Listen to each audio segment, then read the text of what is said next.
thunder of jets in an open sky, a streak of gray, and a cheerful... A loop, a whirl, and a vertical climb, and once again you'll know it's time for the adventures of Rocky and Bullwinkle and friends. Starring that supersonic speedster, Rocket J. Squirrel, with his pal Bullwinkle the Moose, and a host of others. Hurry, Bullwinkle! The show's about to start! I'm coming as fast as I can. Wave to the people!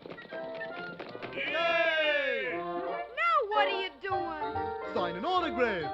Let's see. John Smith.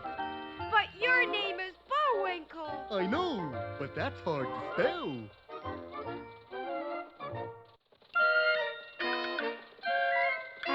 We're gonna have a lot of fun.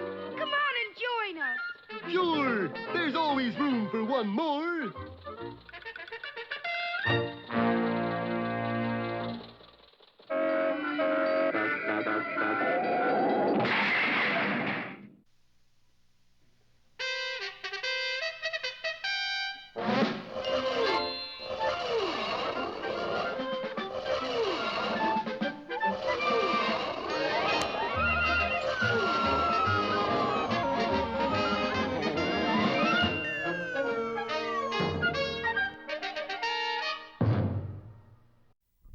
Well, in their search for the Upsidasium mine, our heroes have finally got to Mount Flatten, the world's only floating mountain.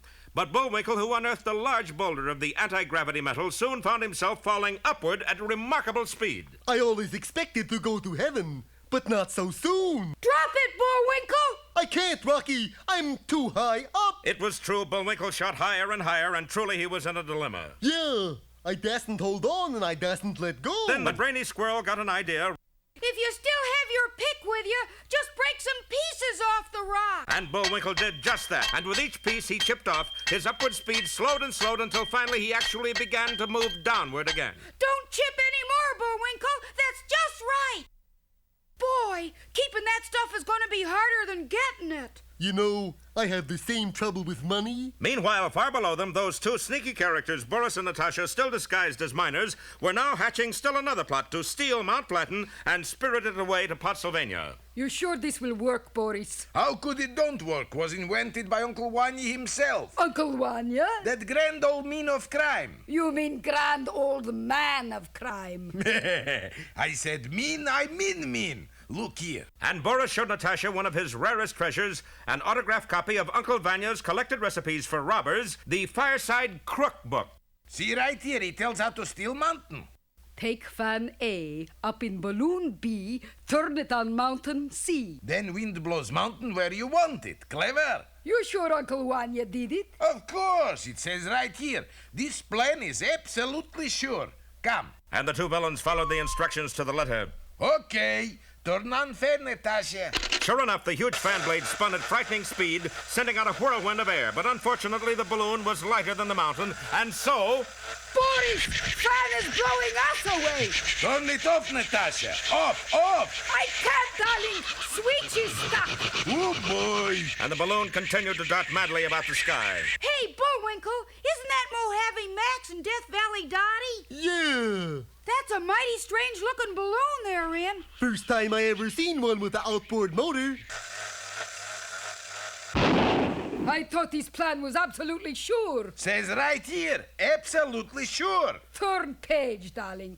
To fail miserably. Well, that's one on you, Natasha. And here's one on you, darling. But Natasha's fun was interrupted when a voice crackled from their radio. Come in, Boris Bedinov, whoever you are. He's central control. Bad enough here, the schnook you love to hate. Available for wars, feuds, and all kinds dirty deals. Go ahead. Bedinov, Mount Flatten is too big for you to handle. Too big? Someone is coming to take over. Take over? Stop repeating everything I say. Everything good. Yes, fearless leader. Just who is coming to take over? Who else? Mr. Big.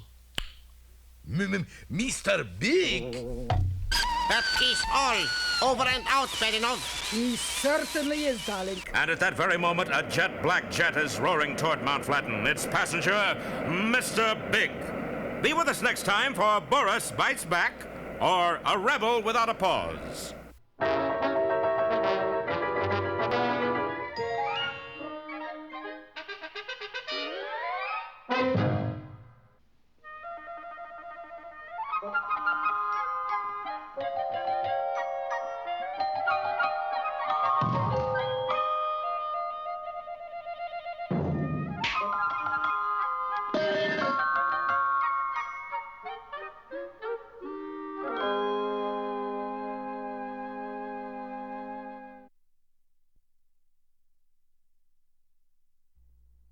Once upon a time, there was a little kingdom named the Kingdom of Fig, in which there was a castle, in which there was a throne room, in which there was a king named Newton. I thought you'd never get here. This particular day, the king was busy planning 1 week's dinner menu with the castle cook. How about a nice roast beef, your highness? Had that last Sunday. I fix a nice suckling pig with an apple in his mouth. No, I like suckling pig, but suckling pig doesn't like me. How about a chili beans and a chocolate malt? Well, you're getting warmer, but no.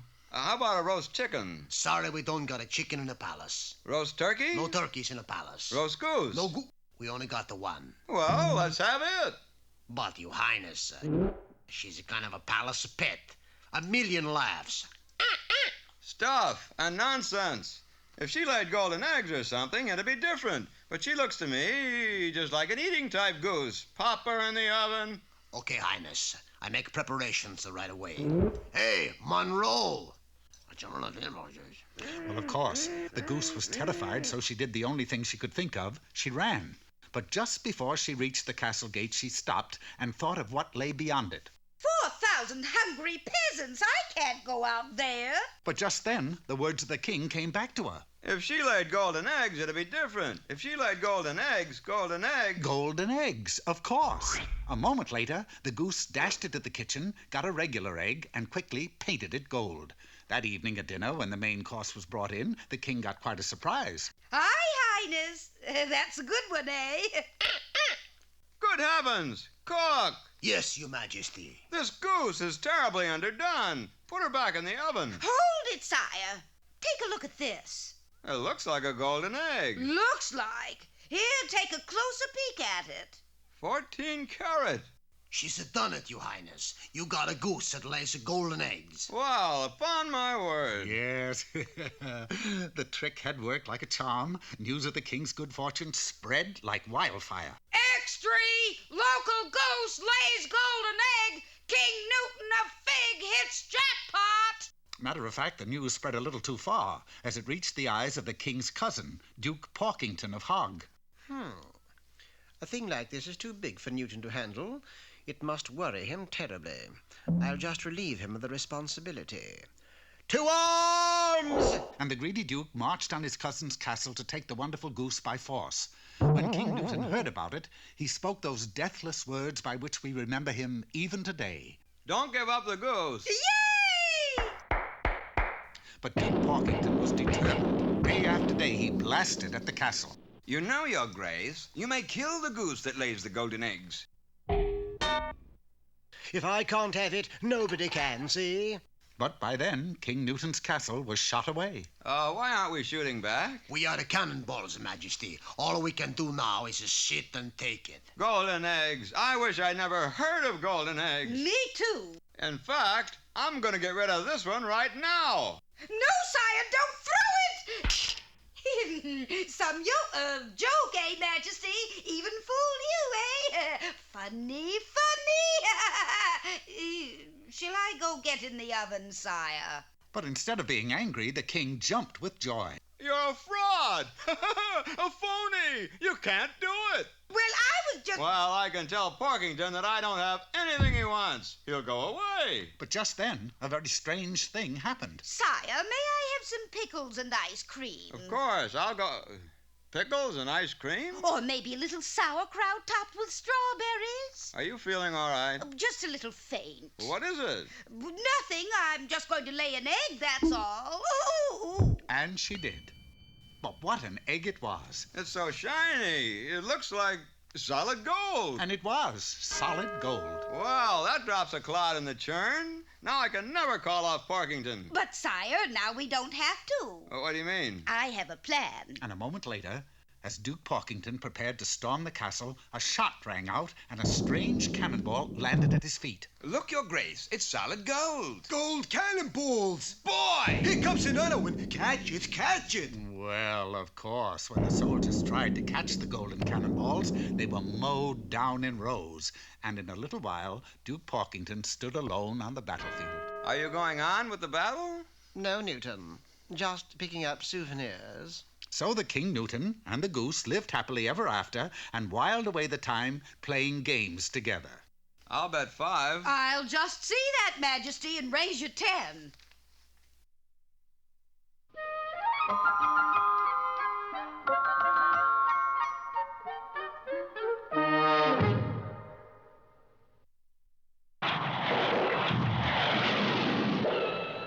Private Bullwinkle, sir, with a message! Just in time. Is it important? Is it? Just look. And here he is, that master of misinformation, Mr. Know-It-All. Hi-ho, culture fans. Today's little lecture is entitled How to Be a Barber, or 10 Ways to Clip Your Fellow Man. The successful barber needs the following essential items. First, a red and white striped barber pole. Bullwinkle, that pole is black and white and checkered. Maybe that's why business has been so bad. The second necessity is a pair of scissors, which must be sharp as a razor. Sharp as a razor, Bullwinkle. An electric razor. It won't cut paper either. Last and, of course, most important, a customer. Do I see a volunteer? Sorry, I'm late for engagement to Bomb Playground. How about you, Captain Peach Fuzz? I'd like to, Bullwinkle, but I've got to go get a haircut. Some other time... Well, old buddy boy, that seems to narrow it down to you. Yeah, well, maybe just a trim, okay? Sure. You want a type A trim or a type B trim? Well, what's a type A trim? That's the kind Yul Brynner got. Yul Brynner? Well, who got type B? Here he is. General Custer. I think I'll be a long hair instead, but I'll give you a little tip, Bullwinkle. Well, that's mighty nice of you. Get into some other business, quick. Sure, but, what about the tip? That was it. And thank you, Mr. Know-It-All. You're welcome. Ooh.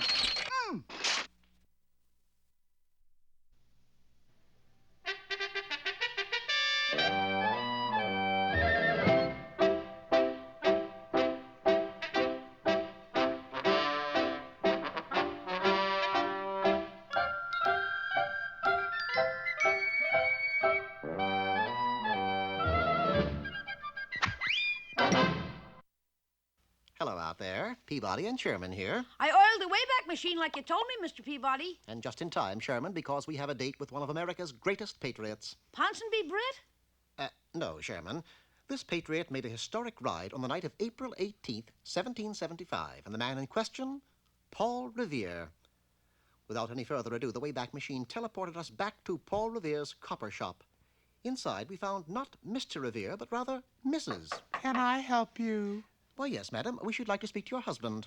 So would I. He hasn't been inside the shop for 3 days. All he does is sit on that horse and back, waiting for the British to come. We wasted no time in joining the eager coppersmith. Don't stand too close, boys. Soon as I see the lanterns, I'm off to warn Lexington. But, Mr. Revere, your horse... No time for idle conversation, lad. I've got some riding to do. But you don't understand. 1 if by land, 2 if by sea, 1 if by land... Mr. Revere, I feel it only fair to warn you that unless you change horses, you won't be riding anywhere. What are you talking about? You are sitting on a statue. Say, how about that? I was wondering why he didn't eat much hay. Mr. Peabody, there's a light in the tower. Sure enough, Sherman had spotted the signal. How many lanterns, boy? 1 or 2? 3. They must be coming both by land and by sea. Step back. I gotta warn the country. Giddy up, boy. Giddy up. Mr. Revere, the statue, remember? Oh, yes. Sure was a quiet horse, though. I sent Sherman to search the town for another horse. This hog was the only animal I could find, Mr. Peabody. Well, you can't expect me to ride that, can you? You have no alternative. Why don't I try to start the statue? You never know. It may run. And with that, Paul Revere begged, pleaded, even tried to bribe his favorite horse. Yes, ain't no use. I guess the hog'll have to do. Unfortunately, the hog was as contrary as the statue. Golly, Mr. Peabody, he won't budge. And I gotta get to Lexington to warn the people. Now, what would cause a hog to run? I have it. Mr. Revere, the magic words are hog fat. Hog fat? Look at him go! Yes. No hog wants to be turned into hog fat. Well, I guess we can go home now that Mr. Revere's on his way. I'm afraid not, Sherman. You see, Paul Revere just went north. Lexington is south. Well, by now, there were 5 lanterns in the tower, so the situation, as you could see, was desperate. Sherman and I headed for Lexington as fast as we could. And speaking of Lexington, a certain American general, who shall be nameless, was in town spearheading an enlistment drive. I tell you, we need soldiers. And Lexington is proud to do its part, General. Proud? You mean you're proud of one old man and 2 dogs? The dogs we can use, but the old man... Forgive the intrusion, gentlemen, but we're here to tell you the British are coming. Oh, did you see him? No, but we saw the lanterns. Well, then you mean the lanterns are coming, not the British. We mean the British are coming. Oh, I'm sorry, but the only way I'll believe that is when Paul Revere tells me. Now, about those 2 dogs... But Paul Revere may not get here until it's too late, Mr. Peabody. He may never get here, Sherman. I have it. Pardon me, General, but I understand you need soldiers. I sure do. Well, I don't know whether you're familiar with New England customs, but up here, the only way to get soldiers is to issue the Boston Back Bay battle cry. I don't think I know it. Oh, it's quite simple, sir. You merely shout the word Suey. Suey? Suey. Well, 1 minute later, the hills surrounding Lexington were reverberating with that famous old hog call. Suey! Suey! Suey! Suey! Inside of a quarter of an hour, every hog in the vicinity was thundering down Lexington's main street, and among them was our hog-fat hog, carrying Paul Revere. The British are coming! The British and the hogs are coming! Golly, Mr. Peabody, what a brilliant idea. Yes, wasn't it? That battle cry was an inspiration. So far, we've signed up 420 men. Oh, I tell you, it was unbelievable. I gave that yell in exactly 60 seconds. We had a line. Would you call them 60-second men, Mr. Peabody? Of course not, Sherman. I'd call them Minute Men.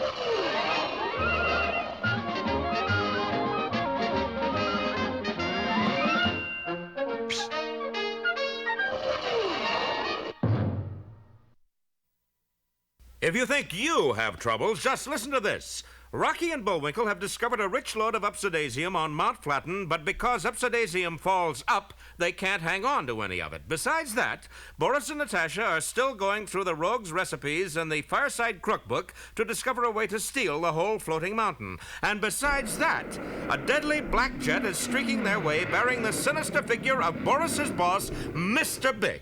And besides that... the episode is half over already. We gotta figure out how to hold on to our Upsidasium, Bullwinkle. Yeah, I know everything's going up these days, but this is just silly. We need somebody who knows all there is to know about mining. Hey, what about asking Mojave Max? Good idea, Bullwinkle. And our trusting heroes started off to find Mojave Max, who in reality was their worst enemy, Boris Badenov. Well, how ye be, partner? You find mine yet? Yep, and we need your help with it, Mr. Mac. What's the trouble? Well, this Upsidasium stuff falls up.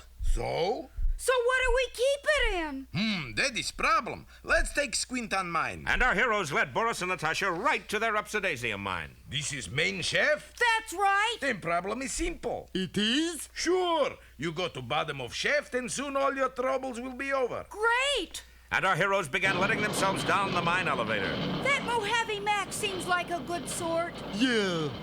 A good sort of what? If Bullwinkle had only been at the top of the shaft, he would have known what. Boris, what you doing with crowbar? Well, I'm not barring cross on you, bum. Lend a hand. The 2 rascals rolled an enormous stone closer and closer to the shaft. And this rock falls down. D-O-U-N-E, down. Meanwhile, Rocky and Bullwinkle were dropping deeper and deeper into the mine. Sure got dark all of a sudden. Something must be blocking the sunlight. Uh-oh, it sure is. Looky. It's a great big rock coming down at us. Again? Rocky, do you suppose we're accident-prone? No time to worry about that. Let go of the rope. But we'll fall. Sure, our only chance is to stay ahead of that falling rock for as long as we can. And as Bullwinkle let go of the lift cable, the platform dropped faster and faster. Above them, the huge stone plummeted down like a... Like a stone? Like a stone. Are we gaining on it?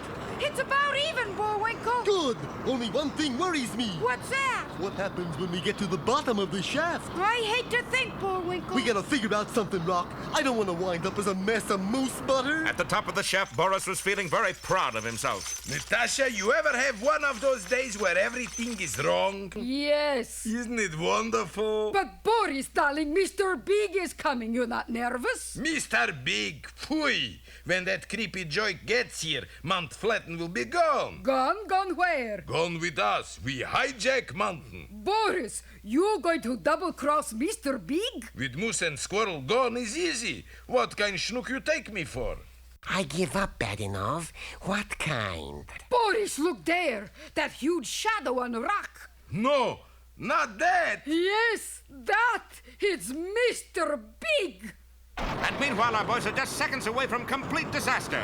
Don't miss our next episode, Bullwinkle at the bottom, or Mishmash Moose.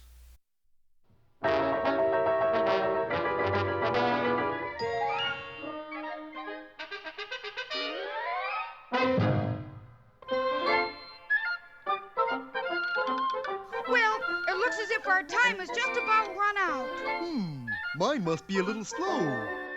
You got the credits, Bullwinkle? All on this itty-bitty card. Oop.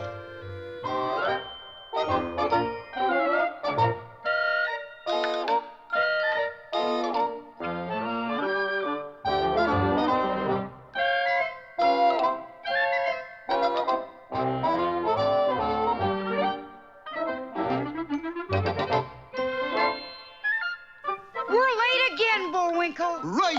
Bye now. See you next time.